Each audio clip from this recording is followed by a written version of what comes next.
y bienvenidos a Euronews Hoy. Hoy martes 8 de marzo es el Día Internacional de la Mujer. En esta fecha que conmemora la lucha histórica de las mujeres para alcanzar la igualdad de género, desde Pakistán hasta Perú y Ucrania, les compartimos los relatos de varias mujeres, como las más chicas que tienen que luchar por seguir sus sueños bajo el peso de una sociedad machista y las que intentan salir adelante pese al impacto de la pandemia y de la guerra. Y de hecho hoy ya son 2 millones de refugiados los que han salido de Ucrania, huyendo del asedio ruso. La ONU ha considerado este éxodo como la mayor crisis de refugiados de este siglo, y los corredores humanitarios ofrecen a los civiles una forma de escapar.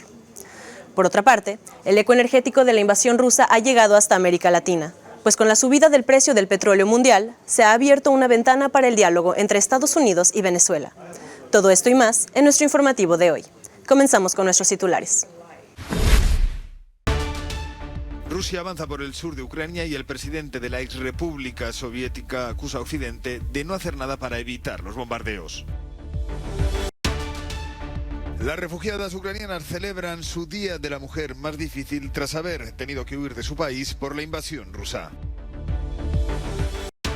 La invasión rusa de Ucrania abre una puerta al diálogo entre Venezuela y Estados Unidos. Maduro confirma que mantuvo una reunión de alto nivel con una delegación de la administración Biden.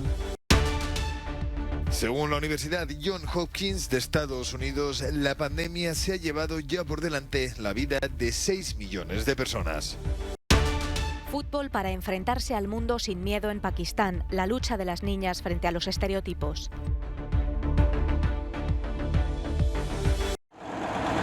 Las fuerzas rusas avanzan lentamente en el sur de Ucrania en el 13º día de guerra desde el inicio de la invasión. En el centro y este del país, el ejército ucraniano mantiene posiciones y la aviación rusa ha llevado a cabo bombardeos letales en varias ciudades, incluidos los suburbios de Kiev, la capital. En Sumy, al noreste de Ucrania, al menos 21 personas han muerto la noche del lunes en un ataque contra edificios residenciales, según el Servicio Estatal de Emergencias ucraniano. En la ciudad de Mykolaiv, próxima a Odessa y al este de Kiev, 4 civiles han perdido la vida tras un bombardeo que también alcanzó una zona residencial. Desde Moscú, el presidente ruso trató de tranquilizar a quienes temen una movilización generalizada. Los soldados conscriptos no participan ni participarán en los combates. Tampoco habrá un reclutamiento adicional de reservistas. Los objetivos fijados solo son llevados a cabo por militares profesionales. Estoy seguro de que están garantizando la seguridad y la paz para el pueblo ruso de manera eficaz. Mientras tanto, en las calles de Kiev, el himno nacional ucraniano intenta animar a la población.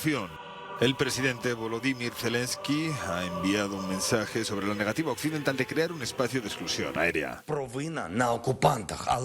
La culpa es de los invasores, pero la responsabilidad de esto recae sobre los que han sido incapaces de tomar una decisión en algún lugar occidental durante 13 días, en algún lugar de las oficinas. Sobre los que aún no han protegido el cielo ucraniano de los asesinos rusos. En algunos enclaves tomados por el ejército ruso, la población quiere dejarles claro que no son libertadores. Ha habido protestas de este tipo en Jersón, Melitopol o Chernigov y también en el distrito de Chaplinka, donde los soldados rusos han disparado al aire para dispersar a los manifestantes.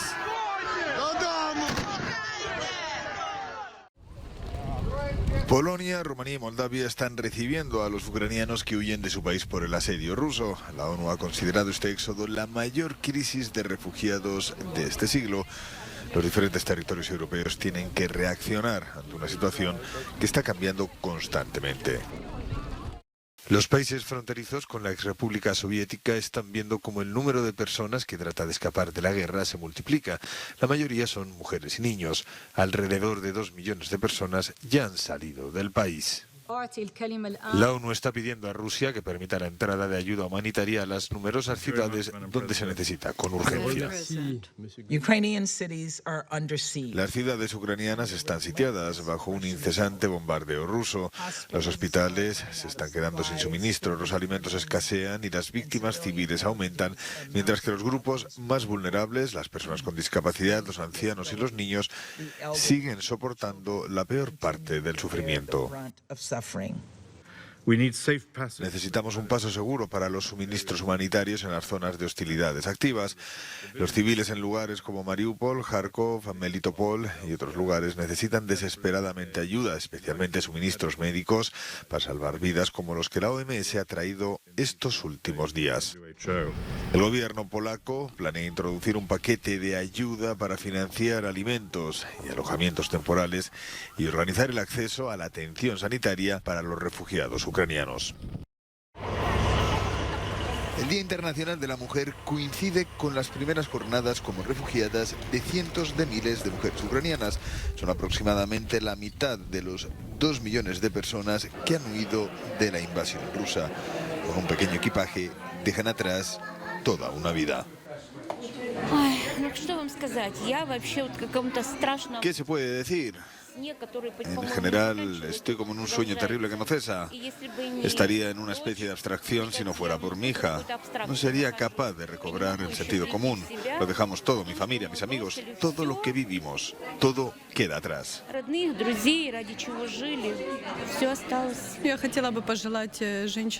gustaría desear a las mujeres que se mantengan fuertes, que mantengan la cabeza fría y una forma de pensar sana. Es mejor salvar la vida y esperar un tiempo.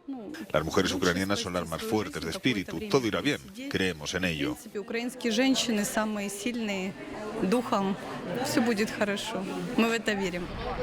Las mujeres ucranianas han huido con frecuencia a Polonia, Moldavia o Rumanía acompañando a personas dependientes, ancianos o niños muy pequeños, asumiendo sobre sus hombros la responsabilidad de mantenerlos a flote.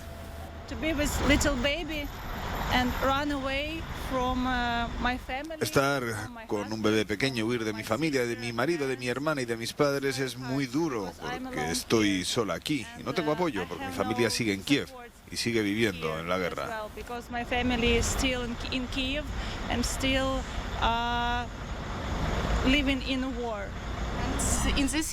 Este año ni siquiera pensé en este día.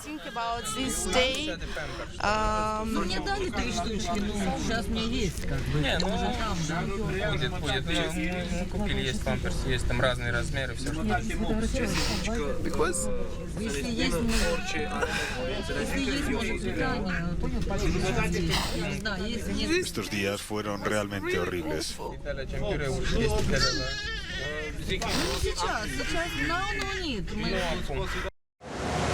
El Comité de Representantes Permanentes de la UE llegó a un acuerdo para invitar a la Comisión Europea a presentar un dictamen sobre las solicitudes de adhesión presentadas por Ucrania, Georgia y Moldavia. Según informó la presidencia francesa de la Unión en su cuenta oficial de Twitter, los 27 pidieron este lunes a la Comisión que dé el primer paso en ese camino, elaborando el informe necesario para decidir si los países de la UE conceden a Ucrania, Moldavia y Georgia el estatus de país candidato. Cuando Bruselas termine su valoración, los países de la UE deberán aprobarlo por unanimidad y solo entonces podrían empezar las negociaciones de adhesión.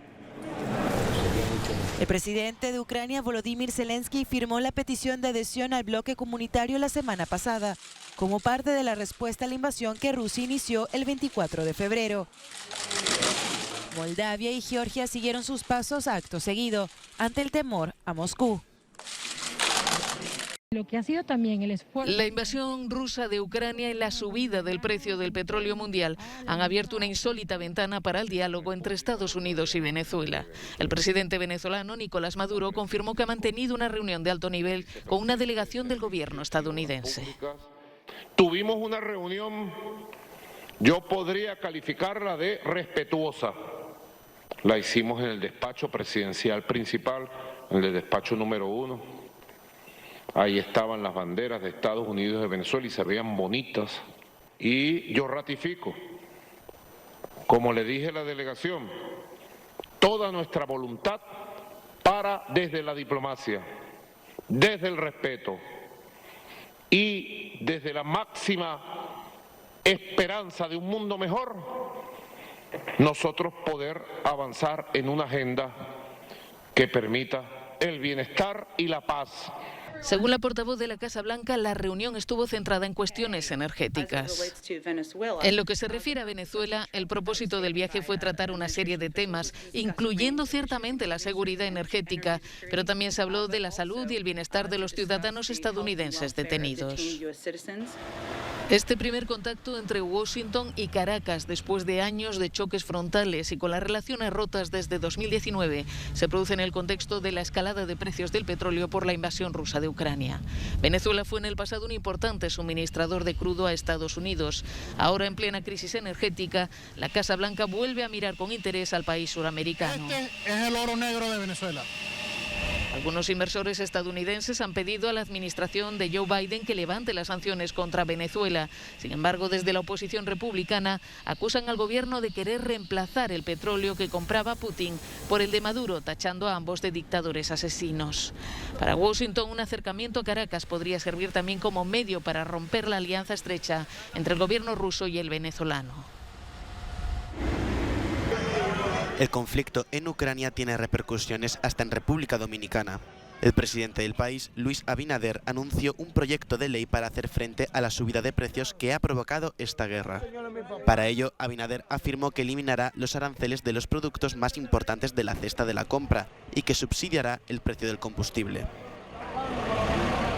Hemos decidido poner en marcha las siguientes medidas para enfrentar esta crisis importada. Enviar de urgencia al Congreso Nacional un proyecto de ley para reducir a 0% los aranceles aplicados en frontera a las importaciones de los productos más importantes de la canasta básica.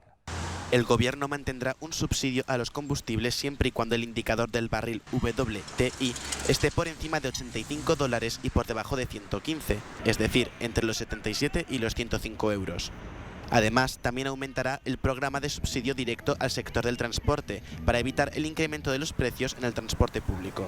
El gobierno dominicano evalúa medidas para hacer frente a la crisis económica agravada por el conflicto en Ucrania. Boris Johnson de nuevo contra las cuerdas, esta vez por un asunto de seguridad nacional. El opositor Partido Laborista británico pide que se investigue cómo el hijo de un antiguo agente del KGB acabó siendo nombrado miembro de la Cámara de los Lores. Un nuevo informe ha revelado que los servicios de seguridad habían considerado a Evgeny Lebedev un riesgo potencial. Sin embargo, el primer ministro Boris Johnson intervino en el proceso y la evaluación fue reformulada. Lebedev tiene la nacionalidad británica y rusa y es propietario del periódico británico Evening Standard. El secretario de Justicia Dominic Raab ha negado que el proceso de nombramiento haya sido incorrecto, pero el asunto acorrala a Johnson en medio de la presión sobre las donaciones rusas al Partido Conservador y la lenta respuesta de su gobierno a las sanciones a oligarcas rusos en Reino Unido como respuesta a la invasión de Ucrania. La pandemia ya se ha llevado por delante más de 6 millones de vidas. Los datos son de la Universidad Johns Hopkins, según la cual ha habido además 446 millones de casos en todo el planeta. Estados Unidos es el país más afectado, con más de 79 millones de contagios y más de 958.000 muertos. Son cifras que pueden ser incluso más benévolas que las reales. Si se deja de lado el número de muertes confirmadas por COVID-19, 6 millones, el exceso de mortalidad real es de unos 21 millones. Y como usted mismo ha mencionado, eso tiene en cuenta las muertes no diagnosticadas, las que se producen en el hogar, las que no se contabilizan, las que no se notifican debido a la falta de pruebas, y todo eso ocurre en los países en vías de desarrollo. A pesar de que en su tercer año la pandemia está lejos de tocar a su fin, la población de todo el mundo trata de convivir con el virus en el día a día. En Sudáfrica, uno de los países que más ha sufrido a la COVID-19, siguen en vigor algunas restricciones. Ves a la gente caminando sin mascarillas. Tal vez ahora el gobierno va a cambiar de alguna manera y decir, mira, aquí ahora usted puede caminar sin mascarilla.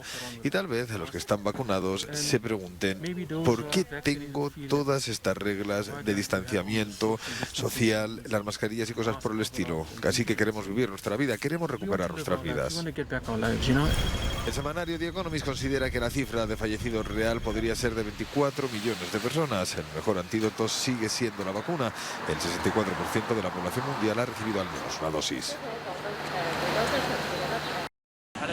La mayor catástrofe humanitaria del planeta es lo que padece Yemen por la guerra civil que sufre desde hace 8 años. Para llamar la atención sobre la situación de las mujeres y los niños en este conflicto, la actriz Angelina Jolie, que es también enviada especial de la ONU para los refugiados, ha visitado este país árabe. La actriz estuvo en la ciudad de Adén, sede del gobierno reconocido internacionalmente desde que los rebeldes hutíes tomaron la capital Saná. El conflicto se recrudeció en 2015 al convertirse en una guerra por poderes entre Arabia Saudí e Irán. Yemen es un país con un civil muerto o herido cada hora en 2022 y donde 20 millones de personas dependen de la asistencia humanitaria para sobrevivir. Mientras seguimos observando los horrores que se desarrollan en Ucrania y exigimos el fin inmediato del conflicto y el acceso humanitario, estoy aquí en Yemen para apoyar a las personas que también necesitan desesperadamente la paz, destacó Angelina Jolie.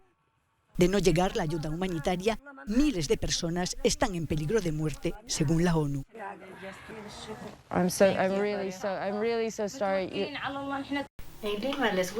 Yolanda tuvo que cerrar su tienda. Silvia perdió su trabajo, al igual que Daisy, que tuvo que cuidar durante meses a sus familiares enfermos de COVID.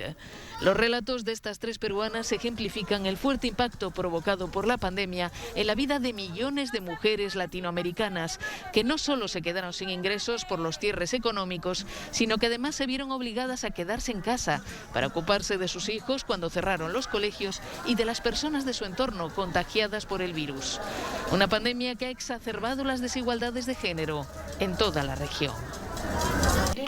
La bordadora Yolanda Chambi aún no ve luz al final del túnel. Esta mujer de 45 años vendía y alquilaba trajes tradicionales andinos en la ciudad de Puno, a orillas del lago Titicaca, hasta que la anulación de las fiestas locales la dejó sin trabajo. Incapaz de pagar el alquiler de su casa taller, tuvo que mudarse con sus 4 hijos a la vivienda de unos familiares. Ahora sobrevive cultivando el campo y vendiendo desayunos en el pueblo de Ácora. Por toda la suspensión perdimos todos nuestros ingresos económicos que hemos tenido anteriormente. En Villa María del Triunfo, un municipio de clase trabajadora de Lima, vive Silvia Muñoz. Cuando llegó la COVID, en marzo de 2020 perdió su trabajo como empleada doméstica. No lo recuperó hasta hace unos meses, pero solo 4 días por semana y con un salario inferior. Además tiene que cuidar de su marido enfermo. Antes uno iba y limpiaba una casa y le pedía pues unos 100 soles, 110 que te pagaba. Pero ahora ya no, te pagan lo que es 70, 80 soles. ¿Qué se opta? Aceptarlo. ¿Por qué? Porque atrás de otra persona, atrás mío, de repente hay otra que cobra menos. Según la Organización Mundial del Trabajo, 24 millones de mujeres perdieron su empleo en Latinoamérica por culpa de la pandemia, de las que al menos 4 millones siguen paradas. América Latina había venido caminando y algunos países habían caminando con mayor velocidad en la reducción de esas brechas, de esos indicadores. La pandemia nos retrasó, nos volvió más o menos a los indicadores de hace 10 años. Sin trabajo ni ingresos, o con trabajos informales, precarios y mal pagados, y a menudo al servicio de sus familias, muchas mujeres latinoamericanas han visto cómo, por culpa de la pandemia, perdían independencia y calidad de vida. Una situación que resuena con fuerza en este Día Internacional de la Mujer.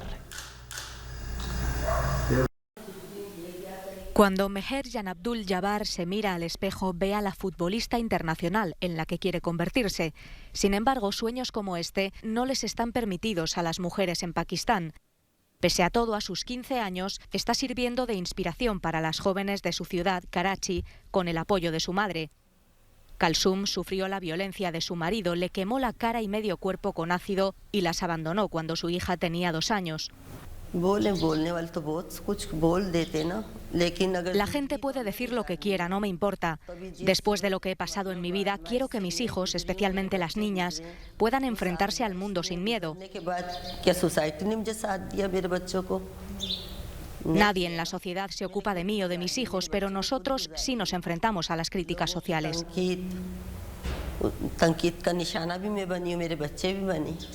Ahora Meher es la capitana de su equipo de fútbol, pero para llegar hasta aquí ha tenido que desafiar arraigados estereotipos y luchar contra los insultos y el desprecio de quienes no creen que las niñas puedan tener espacio en el deporte. Le digo a la gente que esto no es solo para los chicos. Las chicas también pueden jugar, también pueden ser futbolistas. Dicen que las chicas solo deben cocinar y ser buenas esposas, buenas hijas, pero yo creo que las chicas que juegan al fútbol también son buenas hijas. Las chicas necesitan hacer deporte, les da la confianza necesaria para triunfar en todos los ámbitos de la vida. De pequeña le fue negado el acceso a instalaciones deportivas, pero desde hace 5 años ha recuperado el tiempo perdido gracias a la iniciativa Right to Play, un programa que enseña a las niñas comunicación, tolerancia, trabajo en equipo y liderazgo para que, como Meher, defiendan sus sueños. Hasta aquí nuestro informativo de hoy, pero les recordamos que seguimos con ustedes a través de nuestra página web y de nuestras redes sociales. Los dejamos con el No Comment del día, donde 2 franceses han subido con los colores de Ucrania la torre de 200 metros de Montparnasse en París. Hasta mañana.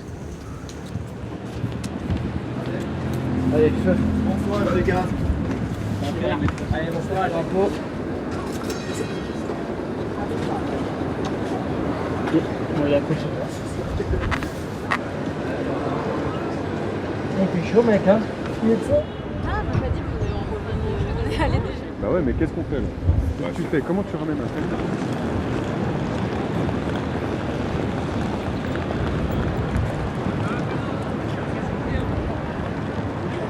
Je pense qu'on va s'arrêter.